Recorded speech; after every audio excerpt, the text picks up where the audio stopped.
afternoon, everybody.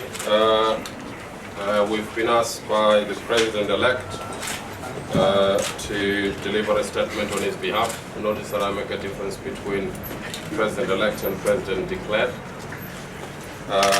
because we do know that President Chamisa won this election. The President is working with and has appointed a very strong legal team. Most of you will know that, to make sure that the declared result, not the result of the election, the declared numbers which are intended to manipulate the will of the people, are dealt with. President Chamisa won this election, and he's at the moment busy working with different structures in the party and outside the party to make sure that we are able to protect the vote, that the people of Zimbabwe can get the president they elected. We are not seeking, as many would say, to the president is not seeking to overturn the election. The fact of the matter is that we have a simple task of overturning the declaration by Chigulu. The people were decisive in this election. In addition to that, the president is very concerned about the continued state-led political violence in the country. President Chamisa is particularly concerned about the disruption of all MDC Alliance events, including press conferences. He is concerned about the arbitrary arrest and intimidation of party members, the leadership, and takes that as gravely concerning.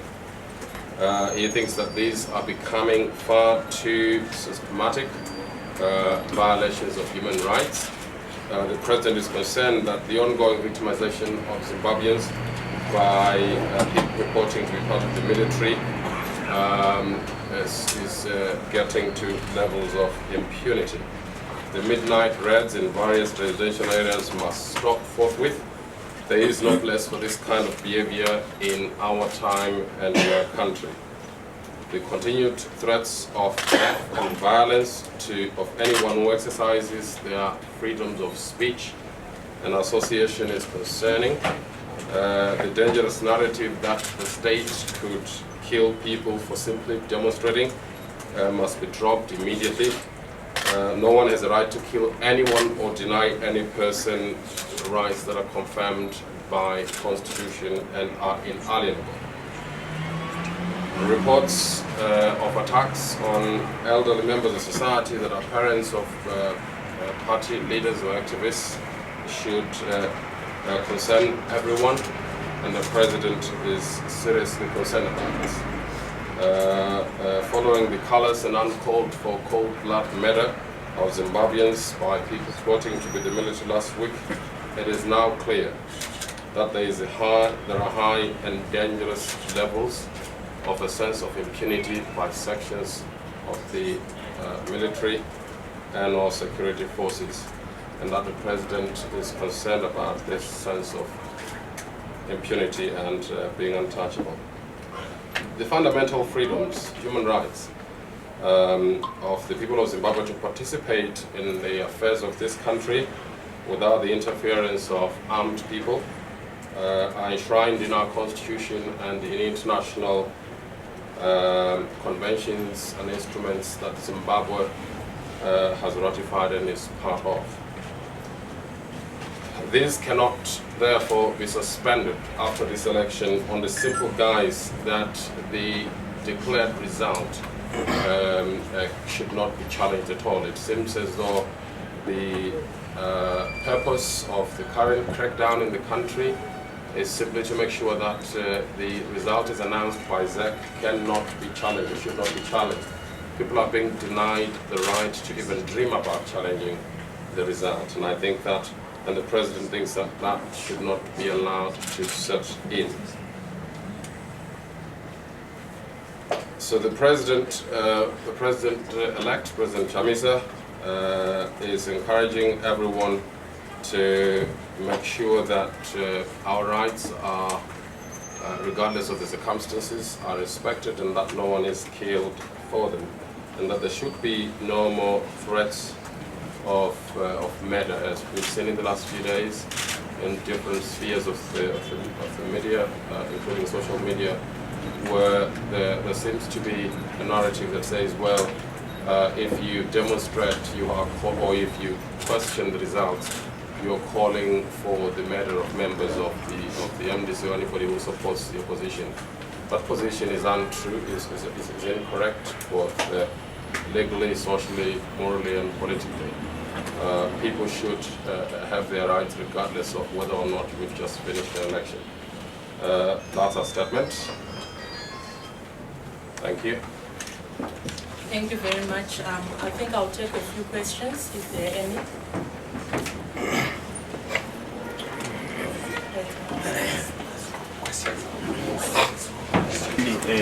The MDC alliance is going to court with the challenging the election result, the presidential result. Peter Thornycroft, Daily Telegraph. Please may we have a list of all those who've been detained or arrested, beaten or disappeared or kidnapped or whatever it is. We don't know where to get this information from the NDC because we don't know quite who's answering, who is the public spokesman or who's collecting data, so that we can get the Let's put a team together that's dealing with that, and he will issue a statement with details tomorrow about when this is going to be done. With regards to the numbers and the names, certainly we can provide you with the names of those that have been arrested and have been reported as such. We have a large number of people who are not accounted for, either by ourselves or by the police. So we cannot give you names of those who have disappeared because they're just unaccounted for. And we're still hoping that they will reappear. We know that there are some people who have gone into hiding, and we cannot publish their names at all because then we are increasing the risk. But yes, those who are arrested will provide the list. In fact, we can be able to provide that almost immediately. Thank you. Are you getting any help or support from anyone outside Zimbabwe? Because we've seen South Africa has recognised the president-elect, and a number of other countries appear to have recognised what they're seeing as the legitimacy of this election, leaving you in a very difficult position. As the President has said, I think that if there's any recognition, it's a recognition of the declared result. And if you look at the data that ZAC released today, or starting Sunday, just by looking at the data itself, we find out that there's glaring evidence within it. The data is incoherent. The data shows that certain numbers for the presidency, for example, were inflated, and in certain constituencies numbers were deflated. And it's very clear that the inflation was on the other side than the deflation on our side. If you look at the data as well, you can clearly see what areas and what places they were doing this, where they thought they could succeed. And obviously, if somebody hasn't seen that, they are likely to think that the result is, the declaration is correct. But it's a gift that keeps giving. The data that came from ZAC doesn't need anything else. It disproves its authenticity and proves, makes our point a lot better. So I think that is the case. In terms of getting help, look, the President talks to everyone. The President engages everyone who wants to see this country move forward. And we are aware that in terms of international relations, they have to be such innuendos about recognition and so forth. But when that is the role, when you actually get to do the stuff of making decisions, you realize that I think people will take will give a lot of attention to the actual numbers, to the figures, and numbers, mathematics speaks a lot better than anything else. What do you think of the prospects of your success if legal action does go ahead? May we allow the proper process to go? I'll take questions from you. Dr. Mane, Sly Media. How many constituencies are in dispute which can't hear you. have numbers which do not tally with what you have and what SEC has, according to your data analysis so far? I couldn't give you the exact number of constituencies. I can tell you that we have tallied, looked at the consistencies within the data that Zach gave, and we are left with just one province to kind of tease out and see where the holes are at. So it's in every province, but the specific areas where things are worse than elsewhere. The areas where they are deflating numbers, reducing numbers, and areas where they are increasing numbers. So it looks good. It's a lot of work to look at all the over 4 million votes and try to account for them. But clearly it's a lot better now that ZEC has actually provided the data they use to give the effect result. Thank you. Thank you very much. My name is Osai. I'm Viringi, an independent media practitioner. My question is about the V11 forms. We have heard before that at ZEC's presentation of results, they had invited all political parties to present those V11 forms for verification before results were announced. But the position that we got as media is that MDC Alliance could not release those for verification on time.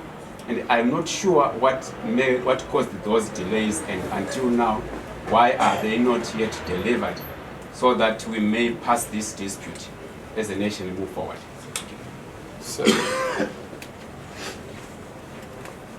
you were suggesting that the MDC should provide the V11 forms to ZEC? Yes, I had an invitation by Justice Chigumba when she was just about to finish announcing the results that she is obliged by law to have representatives of presidential candidates present the V11 forms for verification at the verification center. And we were hoping that all political parties would oblige and move on with the process. She's either grossly incompetent or misinformed. She is the custodian of the V11 forms. She can ask for those from anybody else. She's the one who's supposed to produce them. She gives us a copy and she keeps the original. So there's no way that she would want those from us. In fact, the opposition didn't have 21% of those because she refused to give them, to hand them over. So there's no way we can give her those. Okay. My question is, there was a need for your own copies. That's verification. We could not rely on theirs. They needed yours so that you verify to avoid disputes after the announcement of the results. Sir, that is incoherent at best. The fact, if she said that, she's very incoherent. The fact is this: she has the forms, the V11 forms, and she's got to take information from them to put them up. And what we have to do is to provide an agent who then says, yes, that came out of the V11 form, that we also have seen, that we can corroborate. We don't have to give her any V11 forms. I don't know where that's coming from, but it's strange if she said that. Sorry, sir, could you just confirm definitively you made a decision on whether to launch a legal challenge against Ngagwa's election as president? Has that decision been made yet, or will that be announced tomorrow? The decision has been made and its details will be announced tomorrow. Yes, I just want to know how do you fancy your chances of winning this one, even if you take the legal route? Do you think you are really going to be successful, or you're just trying to heal tomorrow's history that probably they tried? That's the first question. The second question is, did you have agents at all the polling stations in the country? Thank you for your question. President Nelson Chamisa does not seek to be a hero.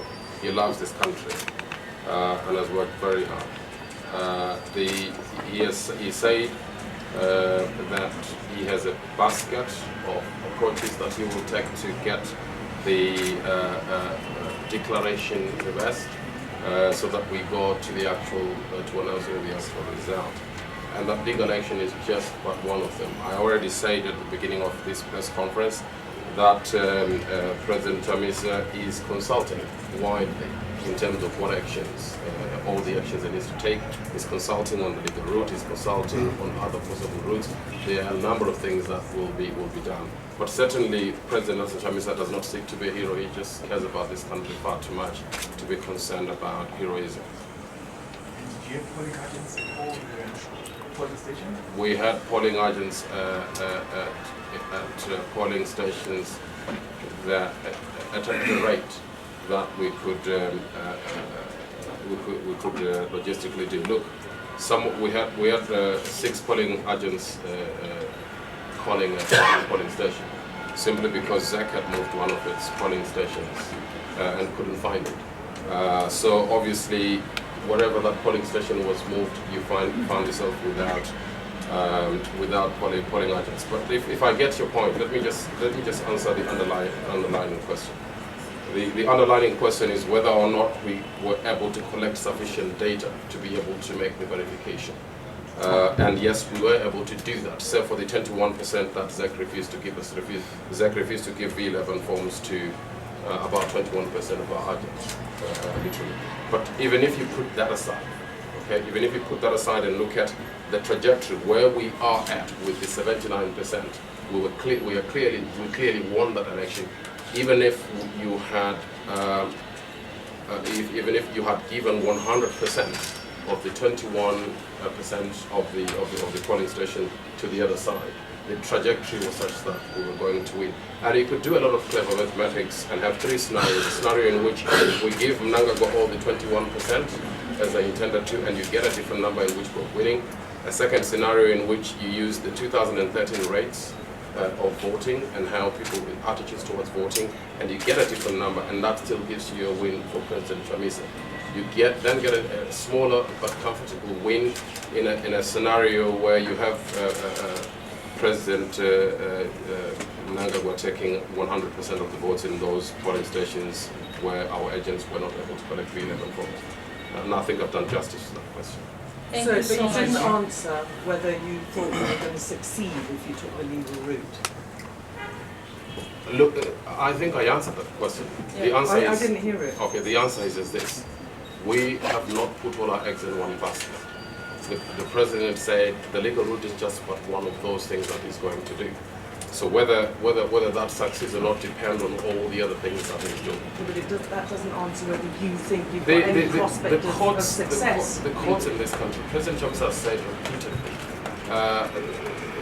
there is a general understanding that the courts in this country are captured. Okay, and as a result of that, it would be naive to a certain extent to put a lot of weight in the courts. Although in this case, the evidence is far too glaring for anybody who wants to live beyond the next few months and be credible to deny that this election was not won by the president declared. Thank you very much. Ustaz, we can hardly hear you at the back. So, excuse me if I'm going to ask a question that you already asked. Court challenge does not succeed. Is there a way forward, or Mr. Chamisa, President Chamisa, will concede defeat? Of approaches he's going to take in terms of making sure that the election does not remain stolen, in terms of making sure that we reclaim the people's victory. So whether or not it is going to be the election challenge that works, or all the other methods combined or separately, we will get to see. But if you are asking a question about the election challenge itself, I think that let's not do ourselves a disfavor here and ask too many questions around that. The lawyers are going to be here tomorrow, and you could ask them as many questions as you like. They're collecting evidence today and finalizing their work. So I think they've collected it. They're just putting it all together. Thank you very much, ladies and gentlemen. This is the end of our press conference. God bless